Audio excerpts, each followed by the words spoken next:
Разликата, символика на агнето и козела, защото Исус е Божия агнец, а вие то некъв олигофрен тук във Фейсбук ми обяснява как на Йом Кипур един козел бил Исус агнец. Чакайте малко, изчакайте малко. Символиката на агнето и козела в юдейската и християнска традиция. В юдейската и християнска традиция агнето е символ на чистота, невинност и жертва. В юдаизма агнето е свързано с песхалната жертва Песах, изход от Египет, когато се жертва агне в памет за изход от Египет. В християнството Исус е наречен Иешуа, жертвен агнец Божий, символизиращ невинността и жертвата, която изкупва греховете на човечеството. Агнето символизира нов живот, спасение и Божия милост. Козел.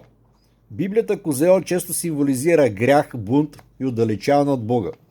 В ритуала на Йом Кипур козелът има двойна роля. Единият козел се жертва, а другият козел е за Азазел, който носи греховете на народа и се отстранява. Козелът е символ на пренасене и отстраняване греха, но не е невинна жертва. Нито спокойно се разхожда някаква пустиня. В някои текстове козелът може да символизира отхвърля и дори самото зло. Тълкуване на Азазел в юдейската традиция. Името Азазел е предмет на различни тълкования и остава мистериозно. В някои източници, в книгата на Енох може да се погледне, там са два ангела, не един и още 200, се разглежда като дух и демон и дори божество, към което се изпраща козелът с греховете. Други тълкования Азазел е място в пустинята, където козелът се изпраща, за да отнесе греховете далеч. В Левит 16.8 Азазел е споменат като получател на козела, който носи греховете. Но точният смисъл на думата е според. Този, който ви носи греховете на вас, християните, е Исус. Вие го наричате Божия агнец. А тук при евреите това е козел. Обобщение. Агнето символизира невинно жертва, спасение, докато козелът символизира пренасен грехове и понякога злото.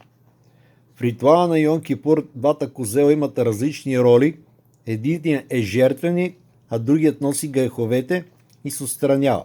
Значи, едното е жертва към Бога, чист, а другият просто носи греховете и се отстранява. Ваш Исус е точното този козел. Аз не знам защо го наричате Божия агнец, при положение, че той е козел.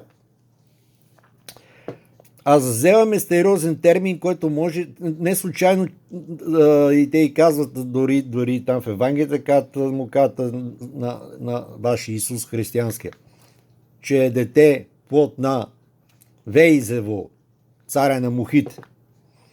Той е паш Медай.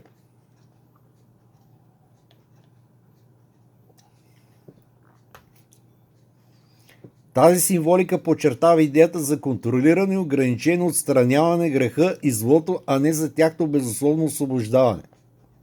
Барух Ашем, след малко пак.